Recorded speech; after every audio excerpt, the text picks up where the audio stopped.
Hey, good morning and happy Friday, everybody. This is Trevor Hall with Mining Stock Daily, and this is your end of the week long form episode. I was really curious about what was happening in the Australian resource markets. Are they coming up with the same bear cases we're seeing here on the western side in the US and Canada? So I reached out to a newsletter writer specifically writing on resources and junior mining, and his name is Gavin Wendt. He writes the MineLife newsletter. We had a long conversation regarding sentiment on the Australian markets within junior mining.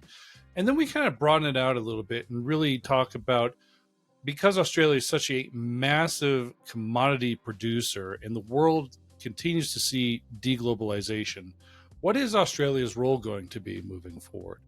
So we open up a big topic of conversations with Gavin. I really appreciated having him on.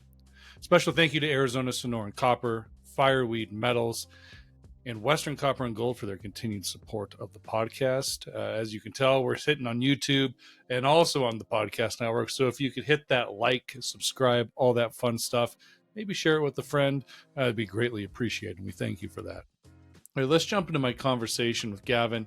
Have yourself a wonderful weekend, everybody, and be well.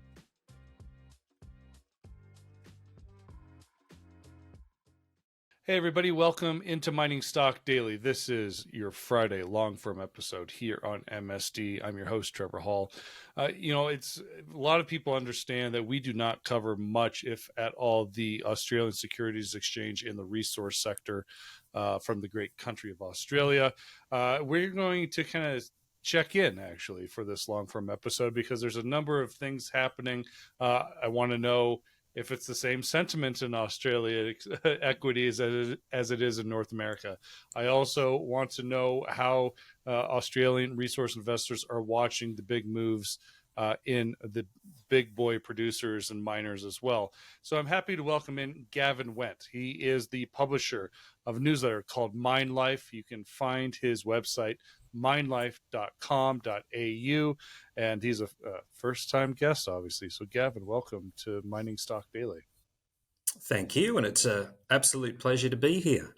Yeah, it's been a couple of weeks in the works here, so I'm glad we could finally get this done. But Gavin, just for some, let's talk about introductions here. Who is Gavin Wendt and what is MineLife? What are you all about? Okay, well, I've been an equity analyst here in Australia, covering predominantly Australian resource stocks, and typically resource stocks at the smaller end of the market, the junior end of the market, as we tend to refer to it. And the junior market in Australia is very, very strong, and it has been for a long, long time. It's one of the rather unique aspects of our share market, and in particular the resource sector. I know places like Canada, of course, have a very, very strong junior market, but there's not a lot of equity markets around the world that have that strong focus on junior companies. So I've been doing that for more than 25 years. I also follow developments in the commodity space and equities internationally, so long as they're in the resource space. I know my strengths, and I also like to know my limitations as well.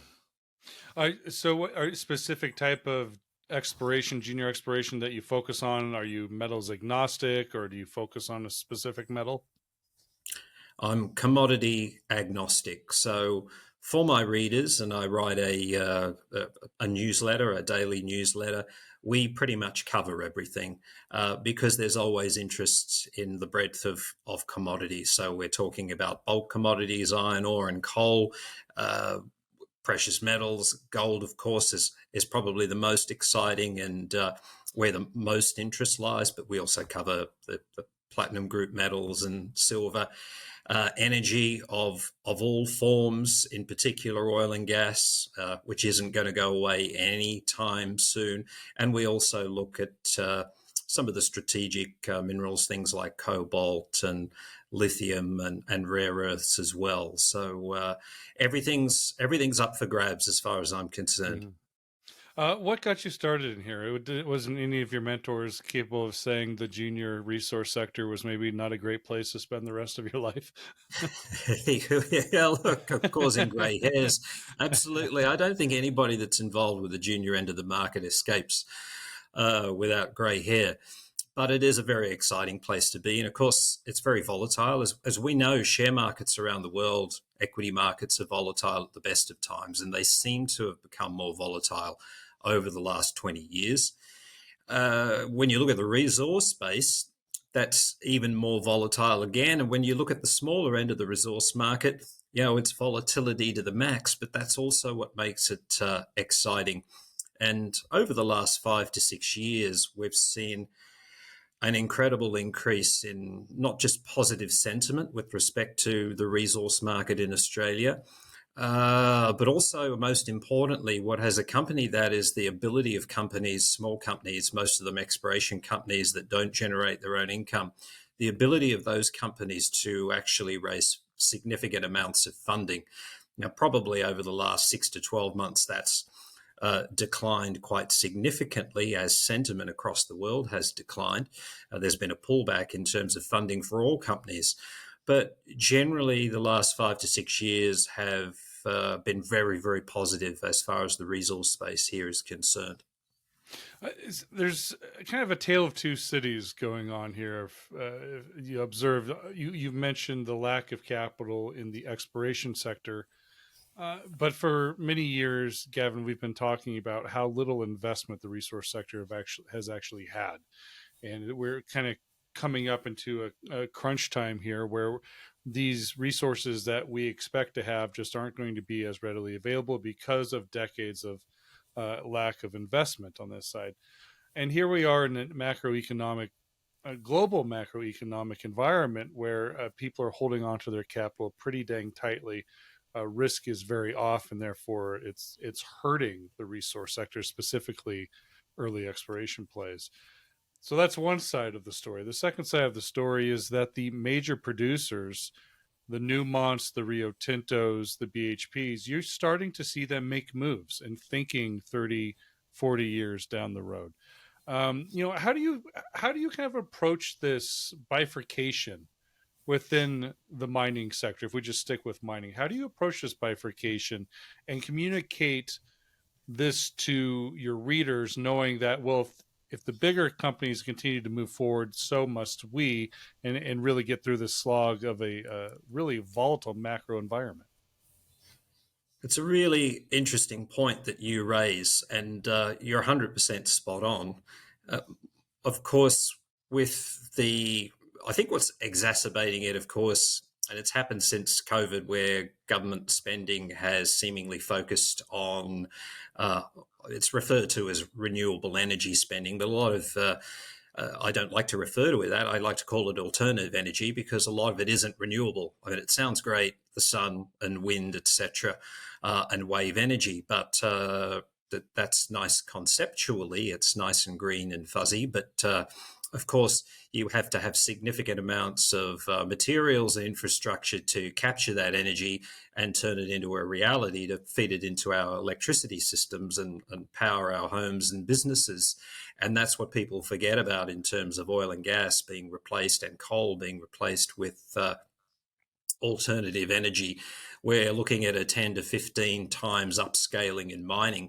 So a lot of the green groups that are talking about the environmental negatives of fossil fuels seemingly ignore the environmental negatives of the increase in mining that's going to take place. And there are significant roadblocks, of course. These days, it's harder to develop a mine anywhere in the world, even before ESG came along. So there's this conflict between the need for more materials, and let's face it, the world is on a growth path anyhow in terms of its consumption, but it's now going to be maxed out by this move to alternative energy. So what you're saying is absolutely right. And for decades, there has been a lack of investment in new commodities. That's inescapable. If we look at copper, which is a really good example because it's always referred to as Dr. Copper, it's a litmus test for growth. Over the last 40 years, we've seen a significant drop-off in the number of new discoveries and also new mines being commissioned. And that's a direct result of companies becoming more conservative and spending less money on exploration.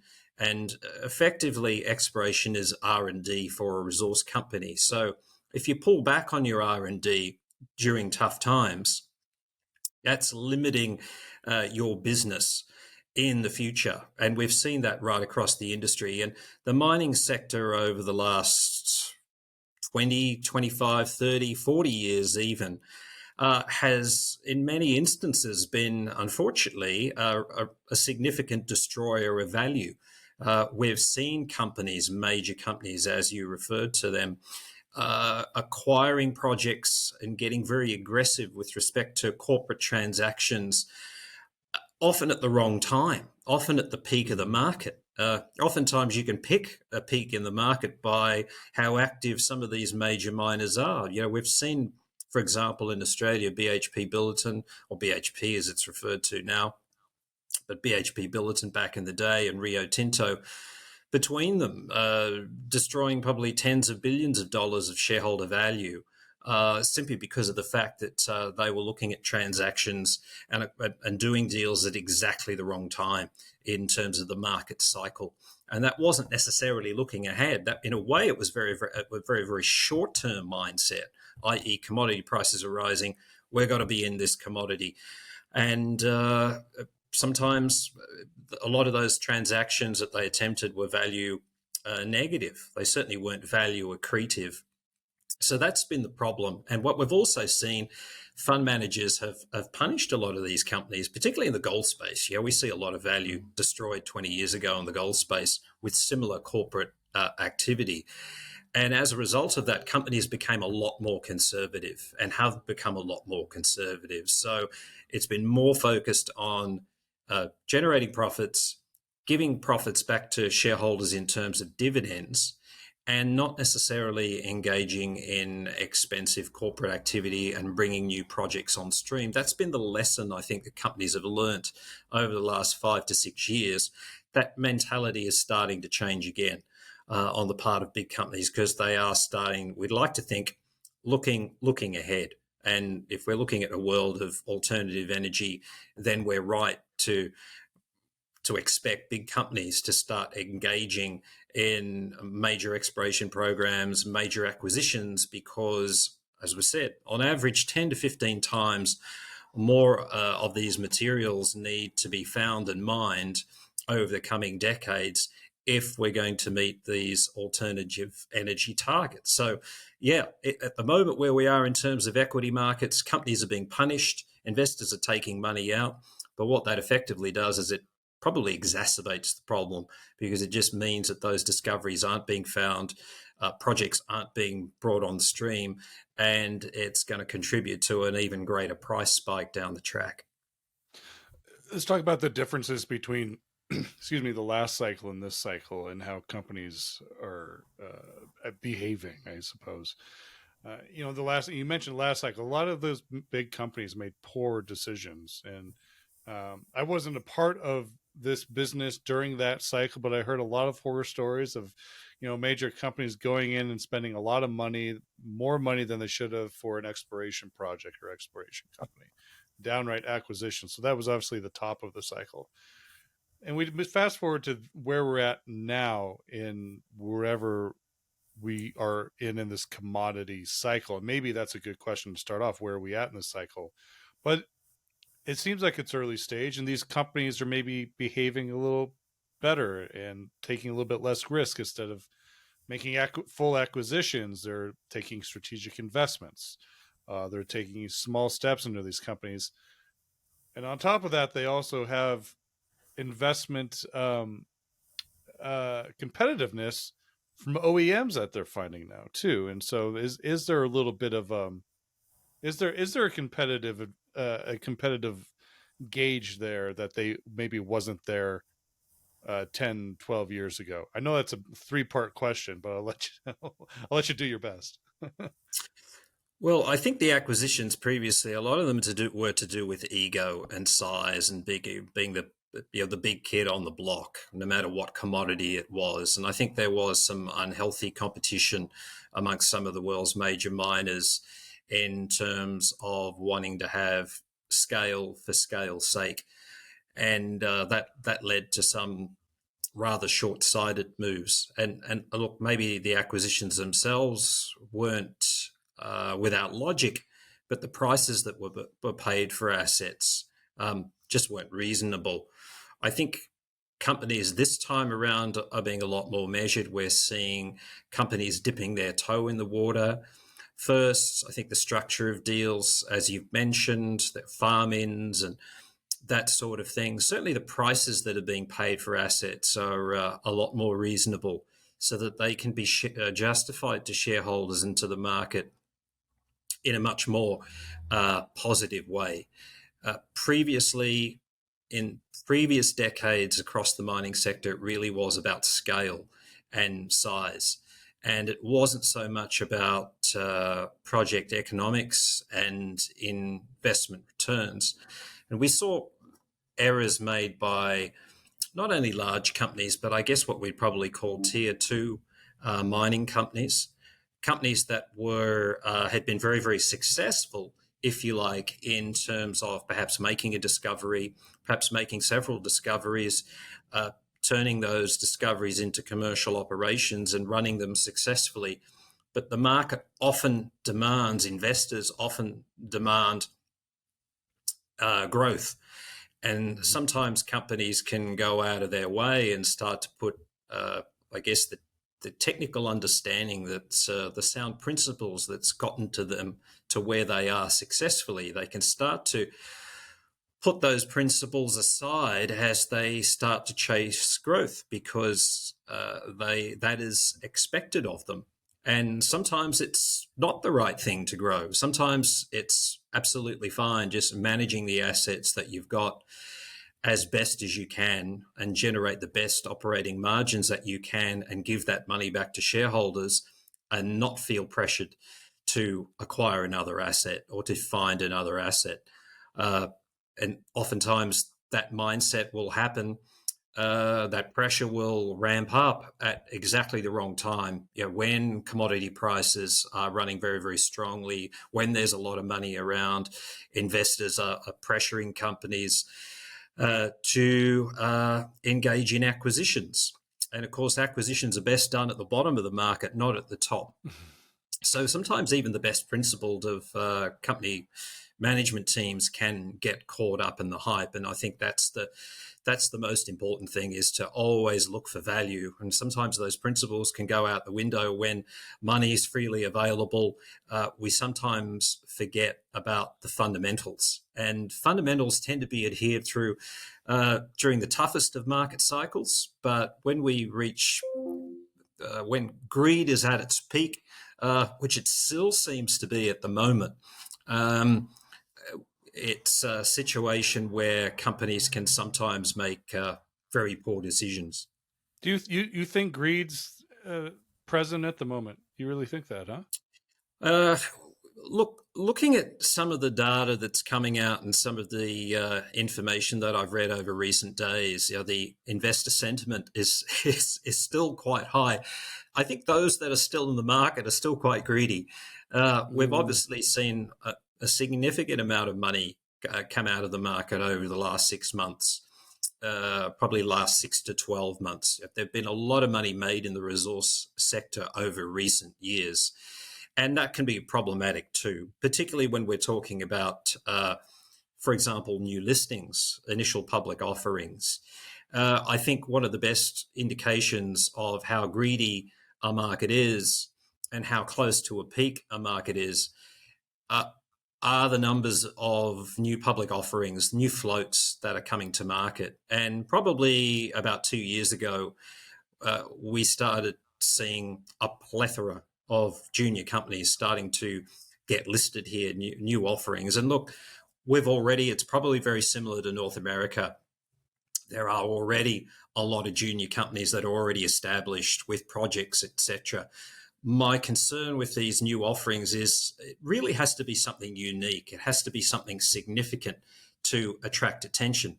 When you've already got a lot of projects out there that require funding in listed companies, you've got management teams that are probably being spread very, very thin. It's not just about projects, it's about people. and you start to question the new companies that are trying to come to market. What have they got in terms of projects? What are they really offering? What are their management teams and boards of directors like? And I think it's fair to say that a lot of the new listings that have come to the market haven't done as well, but it's symptomatic of a market that is in a euphoria stage, or certainly was about 2 years ago. And I think that's when the warning signs were starting to be raised, that there's just too much hot money in the sector. It's looking for a home. There have been a lot of companies that have done well in terms of listed companies that have done well. And typically what happens is you have market participants that say, hey, let's start floating companies. Let's get those investors that have made money in other listings to start funding and to start backing new listed opportunities. And that works for a while until we start to reach a point where the global economy might start to cool, or we start to have issues with China, which is, of course, is the world's biggest consumer of most commodities. And of course, then that's when sentiment in the resource space starts to turn. And when sentiment starts to turn, it starts first with the smaller companies, and we start to see money coming out of the smaller end of the market really, really quickly. We, of course, start to see that with the larger companies, but there's been a significant change in sentiment over the last 12 months, and we really haven't seen much in the way of new listings in recent times. And it's been companies that have got something unique to bring to the table and meaningful that have been successful in becoming listed. Do you have any examples you could provide of what that uniqueness looks like that is bringing success right now, despite the market? Well, look, typically in terms of geology and potentially commodity, I mean, it's always important to try and differentiate between neurology when a discovery is made and those companies that potentially just jumping on the bandwagon in terms of picking up acreage around a significant discovery.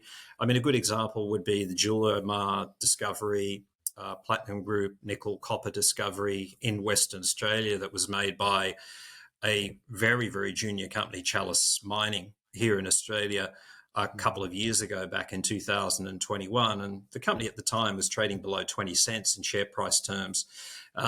It's now trading up around $7. And it's a rather unique discovery in terms of the Australian context. Now, that wasn't a new listing, but it had a very strong technical team. And what we've seen since that time is, of course, we've seen some companies that have just picked up acreage on the basis of neurology and hoping for a re-rating on that basis alone.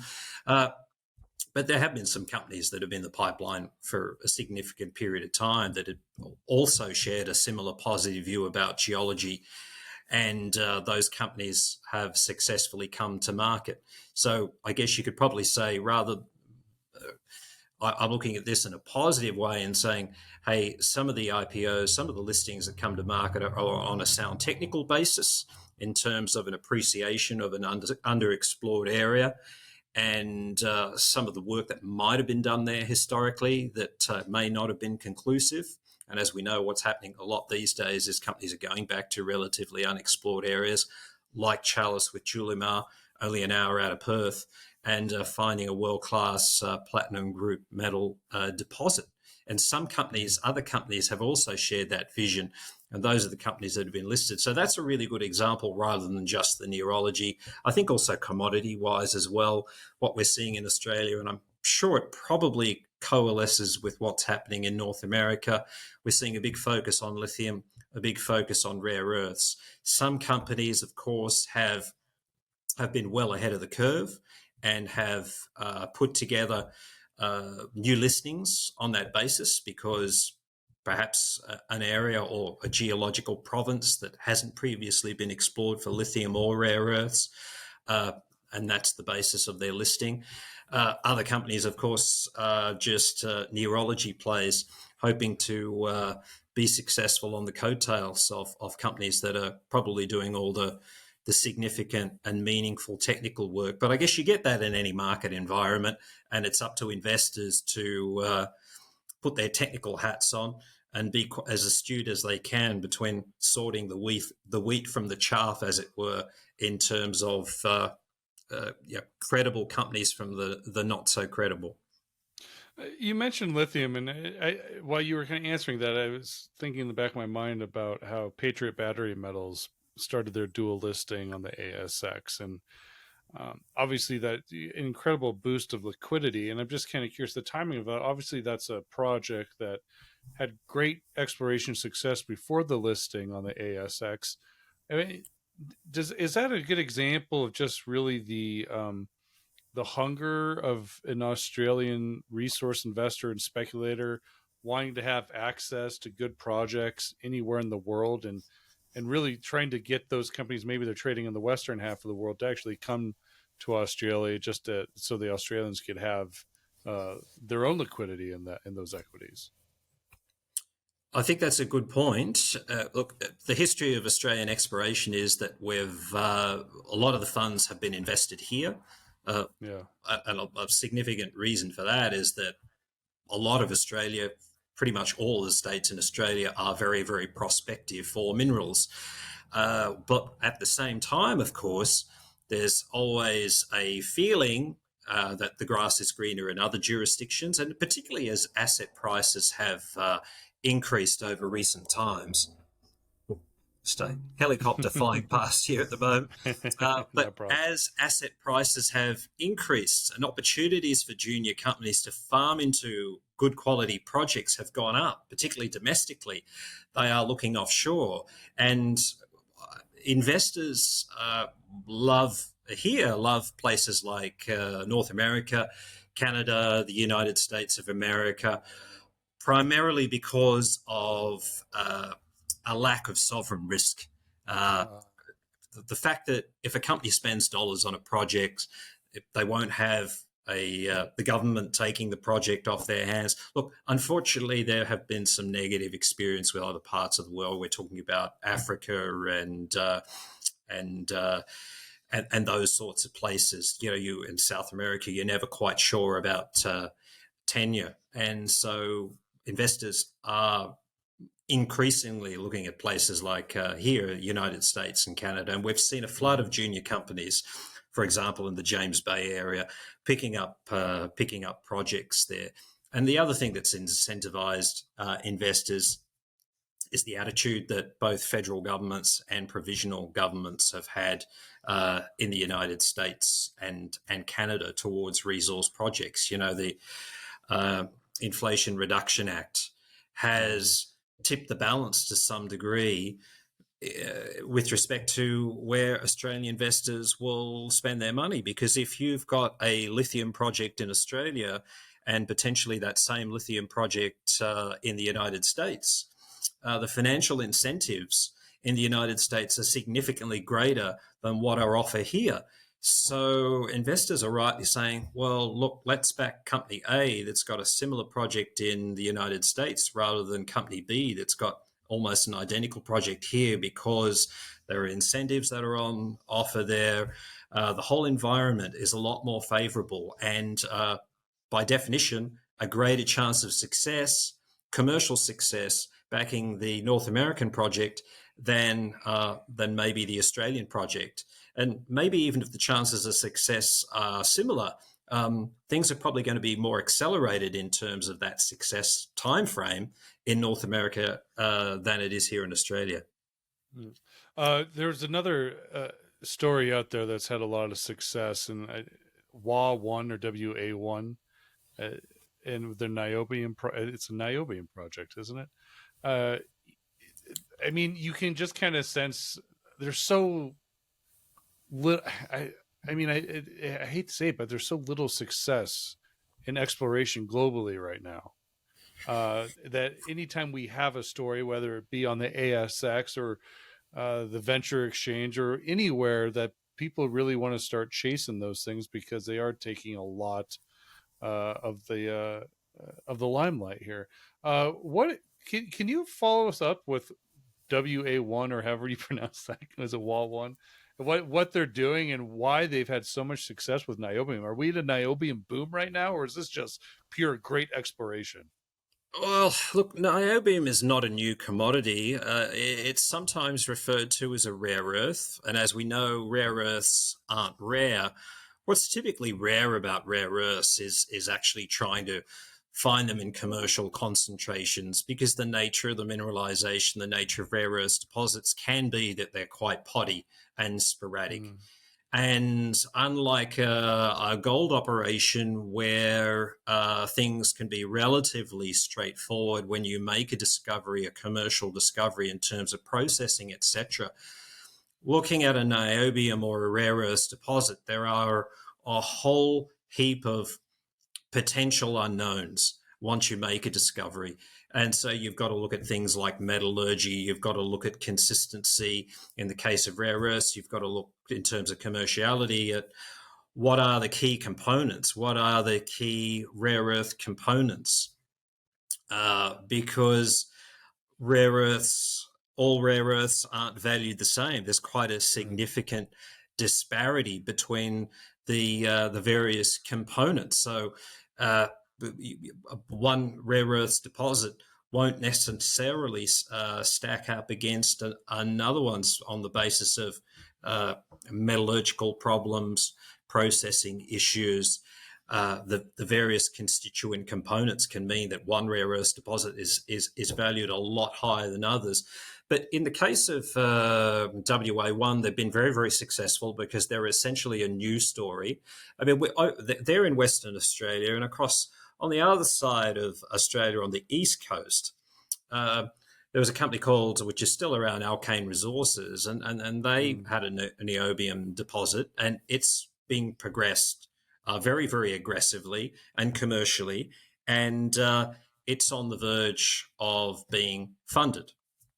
Mm. Now, funding hasn't been secured yet, but uh, all of the studies that have been done have indicated that it's a commercial project. You're never quite sure with these sorts of projects until you actually get into production. And the nature of rare earths and niobium is that it's a rather opaque market when it comes to commodity pricing. So it's a market or a commodity that's very, very difficult to secure project funding. Apart from all the potential technical issues, which aren't really relevant when you're a micro cap junior that's putting out fantastic exploration results.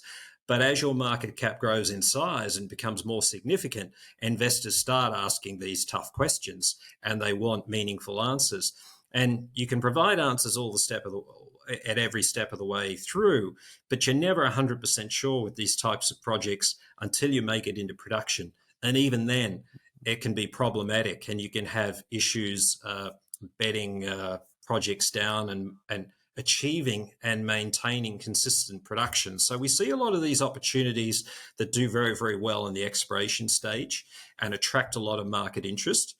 But then, of course, there's that. Not we haven't seen it yet with WA1, but there is eventually a plateauing when a company reaches a significant market capitalization, and then they can go into this period where, as sometimes referred to as a value valley, when a resource Mm. is established and studies are awaited, economic studies, whether it is a pre-feasibility study or a feasibility study or a scoping study, because oftentimes those studies just confirm the value that's already been built into the share price, and then investors start saying, "Well, what's next?" Right. And sometimes it can be difficult for companies to provide that additional value. But just going back to my point, it can be difficult to fund these sorts of projects because of all the variables and the production uncertainty and the rather opaque market out there. Unlike gold or copper or nickel, they're not LME traded commodities. There's not necessarily a transparent market that's available. A lot of these commodities are traded under contracts that are arranged between producers and end users. So for financiers, there's an added level of risk there. But certainly we're seeing strong interest as far as junior company investors are concerned in some of these situations. In those rare earth deposits, I mean, I just keep on thinking there's a deposit in the Midwest and here in the United States niobium deposit. And I mean, it's kind of been in the works for about 10 years now. But the capex to get this thing built in the last technical report was just mind-boggling high. Do these projects typically have a massive capex just because of the processing required to separate and refine those very fine those critical elements? You're absolutely right, and yes, they do, and that's another critical point that needs to be made is that the capex of these sorts of projects, because of the complexity around the minerals processing and refining that's involved, they are technically very complex projects, and Yeah. typically complex projects means significant capex numbers, and of course that will then impact rates of return. But even if it doesn't necessarily impact rates of return on a project, it can add to the technical complexity, i.e., if you manage to get this thing into production, uh, the potential for something to go wrong or the potential for commissioning issues and maybe ongoing teething issues can be significant. So that is the big risk with these sorts of projects. And in the rare earth space, of course, just talking more broadly and going off on a bit of a tangent, China has dominated the rare earth space throughout the world for probably about 50 years.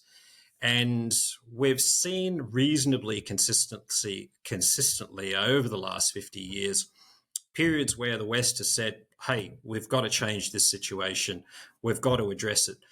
Typically in the past, it's been when China has withheld supply and forced prices up, much like OPEC has previously done with respect to the oil price.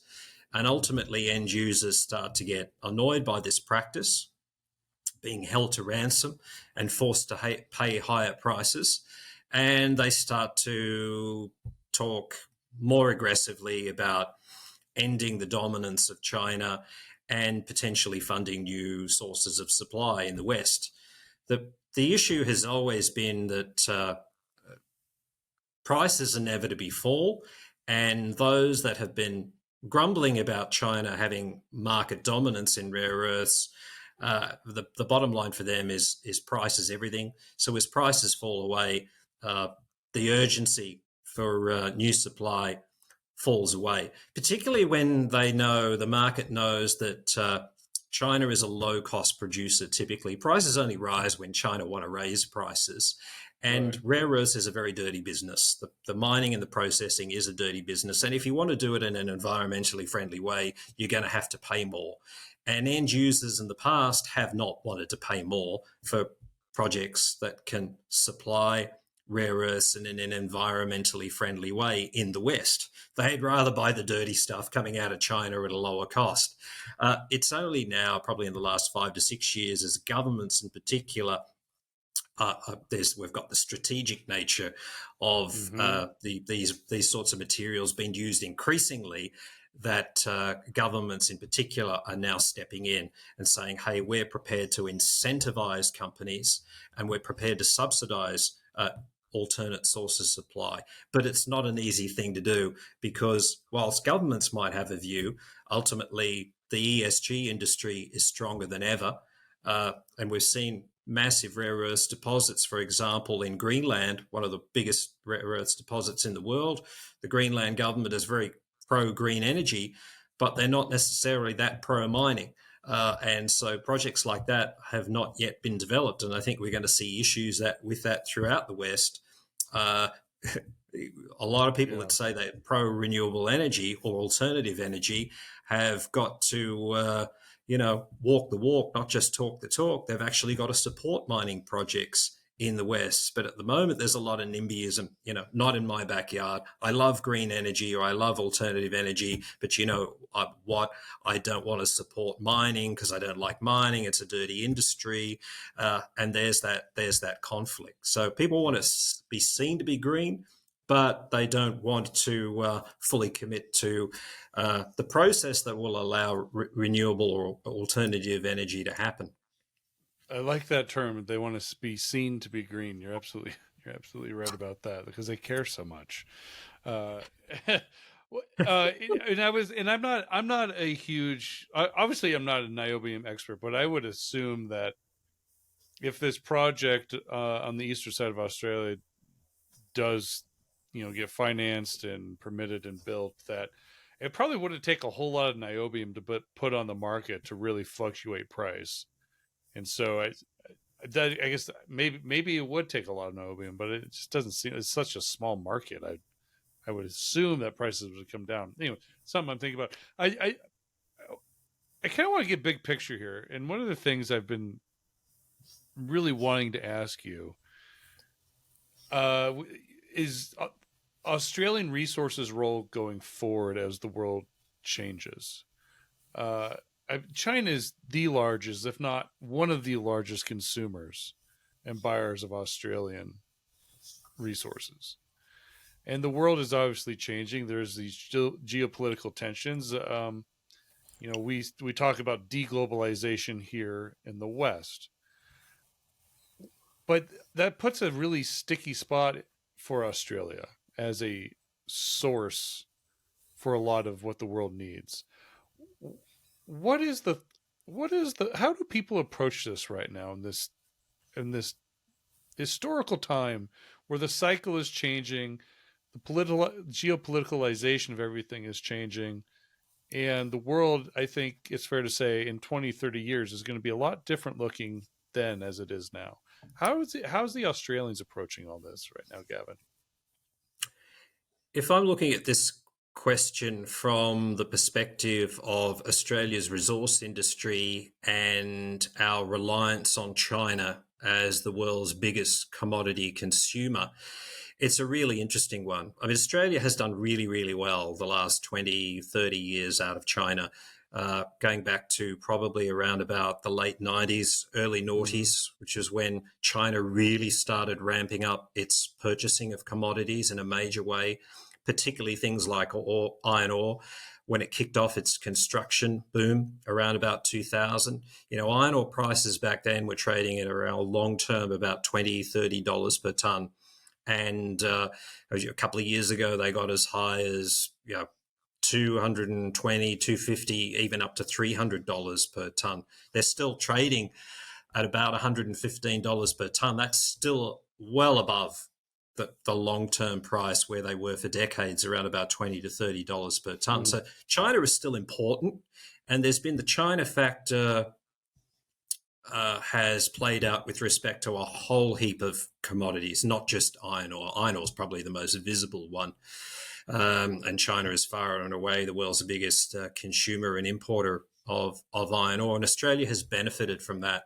But in recent years, Australia has had to learn to diversify simply because of the political tensions between Beijing and Canberra that were brought on in the aftermath, the direct aftermath of COVID, where the Australian government questioned some of the rhetoric that was coming out of China and demanded an investigation into where COVID originated from. China whacked a whole bunch of restrictions on our commodity exports going to China, Mm. with the one exception. And that one exception was iron ore, because if China knew that if it banned iron ore exports, it would crucify their economy, because iron ore is central to construction, and China has typically used construction over the last 20 years to boost its economy, particularly through subsidies, when China's economic growth might slow down to levels that are less than ideal as far as the Chinese authorities are concerned. The easy mechanism to ramp up growth once again is to stimulate the property sector. So China didn't want anything that would jeopardize its property sector, and hence it didn't want to jeopardize the flow of iron ore into China, both in terms of supply and also into pricing, because if it banned Australian iron ore, it would struggle to get volume.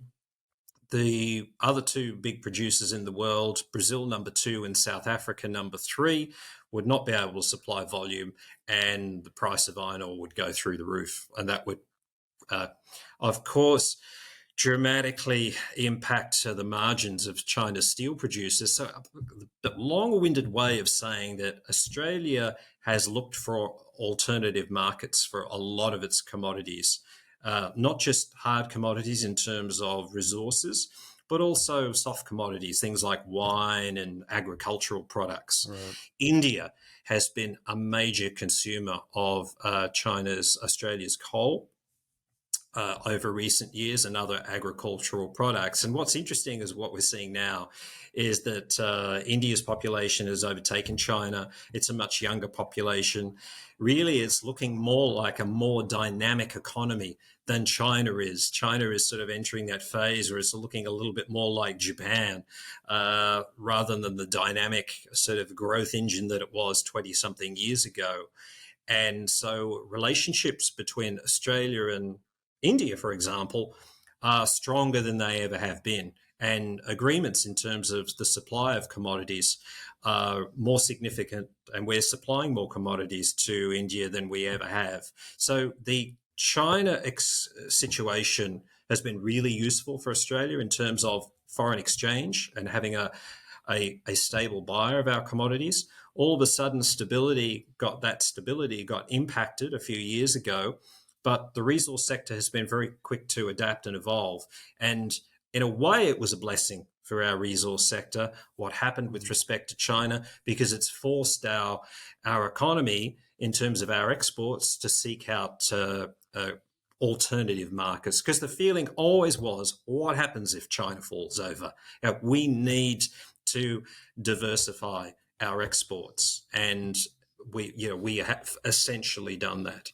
Well, yeah. What happens if China falls over? But I guess another question is what happens when the West uh, really decides to put massive sanctions or weaponize resources against China? I mean, they'll be knocking on Australia's door, and there will have to be, I guess, what does the relationship between Australia and the United States look like as far as resources right now? Would there be some sort of discussion between the West and Australia about limiting the amount of resources or sanctioning the resources that they are currently selling to China? I mean, it'd be a hard sell to make because you'd have to find somebody else to take them. That China, if China wasn't. It's an interesting question. I don't think it's going to get to that stage. What I think is going to happen, though, and we're seeing as a result of China's influence in the South Pacific, in the East, there's been a reaction to that. Now we're seeing the South China Sea. We've seen a range of countries, Vietnam, the Philippines, Japan, all reacting and coming closer to the United States. Exactly what China didn't want to happen in the Pacific, in Asia. China did not want an American presence in the Pacific, and it wanted to reduce American presence. And so China, by throwing its weight around, has generated exactly the opposite outcome. South Korea, Japan, Vietnam, the Philippines, South Pacific countries that China was trying to influence economically are coming closer to Australia, and they're coming closer to the United States again.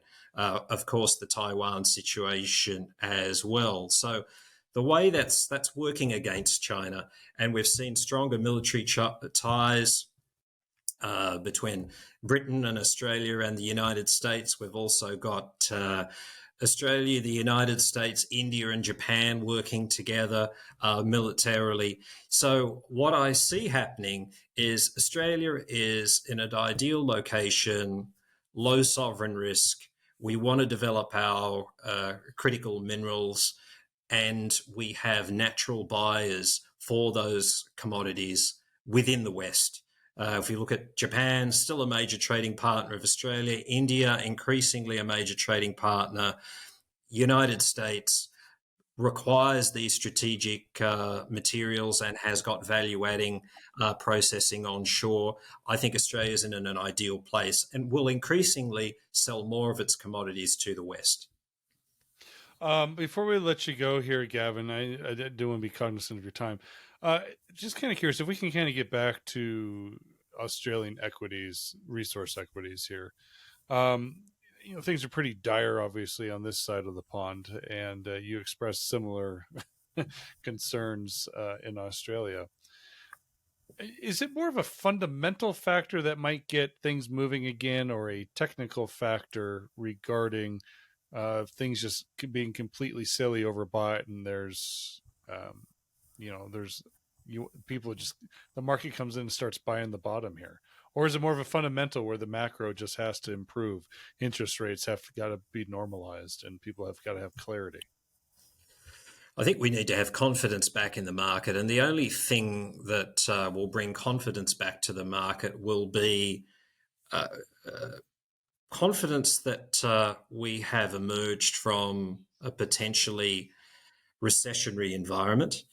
The other big aspect will be interest rates, because as long as interest rates keep rising, money is going to stay on the sidelines, or at the very least, we might see some investors coming and dipping their toe in the water, but we're not going to see significant volumes of money coming back into the market. So we have to have those recessionary fears removed, and we have to see stability, stabilization or stability on the interest rate front.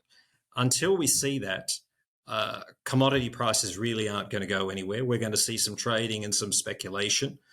But we're not going to see any significant moves. We need to see money coming back into the market. China is also a key one. There was a lot of optimism in some quarters at the end of last year and the beginning of this calendar year that China was emerging from its COVID lockdowns and everything was going to be fantastic, and it was going to start consuming commodities in a major way again. Its citizens were going to start traveling around again and using lots of oil.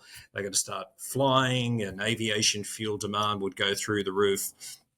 It just hasn't happened. And every time China tries to stimulate its economy with various sorts of fiscal and monetary measures, the impact is nowhere near what the market might be anticipating. So even China itself has admitted that it's got an economic problem. And they've tried all those things in the last couple of months. Stimulate, right. open up.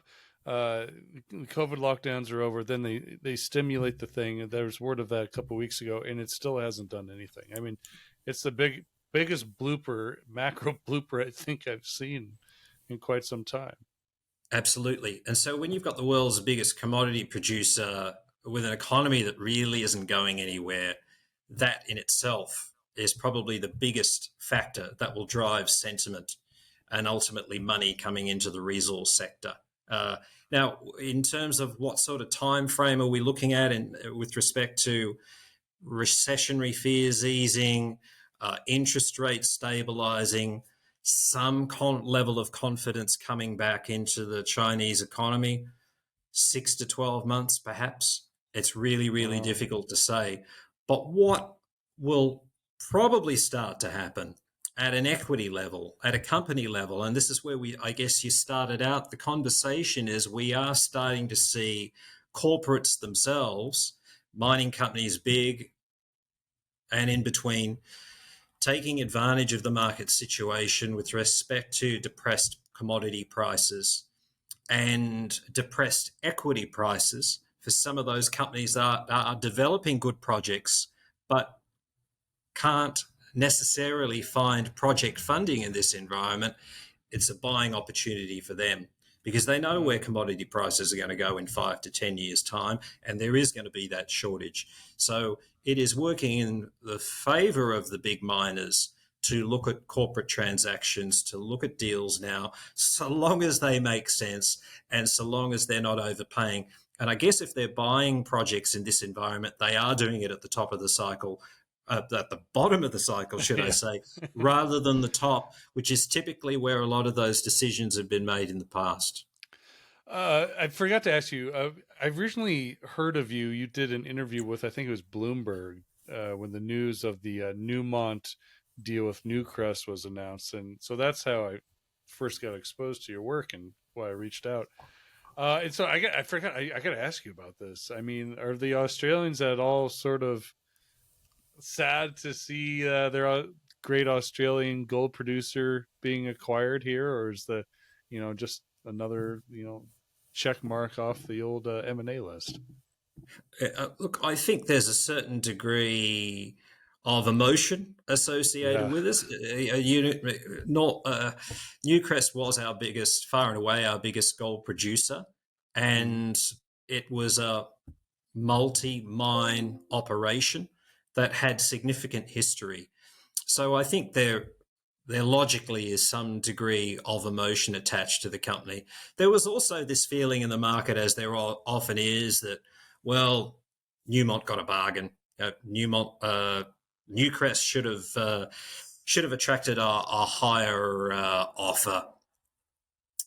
Fund managers often say that, but ultimately, look, it's up to them. If they believe a stock's worth more, then they should be paying for it. But if you have a look at where Newcrest was trading in the market prior to the bid, uh, it presented an opportunity for Newmont to come in. And look, we've Yeah. seen it in the Australian gold space previously. Normandy Mining was previously, going back 10, 15 years, 20 years, I forget now, was our previous flagship number one gold company, and that was taken over. So I think there's Mm. always this feeling that perhaps Australian gold companies, if you're trying to compare apples with apples, similar size companies, similar quality of operations, will always be trading at a discount, perhaps compared to Mm. similar North American operations. It's probably just how they're valued. So I think it shouldn't be a surprise to investors here, but it does provide that opportunity for external investors to come in and acquire a company with operations in very safe jurisdictions at perhaps a discount to a similar company that might be operating elsewhere in the world. Time will tell if Newmont is prepared to be the largest gold producer in the world by, twofold. That's the next challenge, and that's not a light challenge. It'd be a big deal. Gavin, thanks so much for your time. I really appreciate you coming on and giving us your insight. And I know I came with a lot of different questions for you, but you approached them all with a lot of thoughtfulness, and I really there's a lot of value behind your words. How can people find you and maybe even read some of your work? Well, thank you. It's been a pleasure, and I do thank you for the opportunity to share my thoughts on what's happening here in Australia. Investors, anybody that wants to find out a little bit more about me and what I do, the best way is to go to our website, which is www.minelife, all one word, .com.au. That's our website. They can find out all about me. They can reach out, and I'm very happy to answer any questions. All right, Gavin, thanks so much. Have a great rest of your week. Fantastic. Thank you. And you too. And goodbye to all your listeners.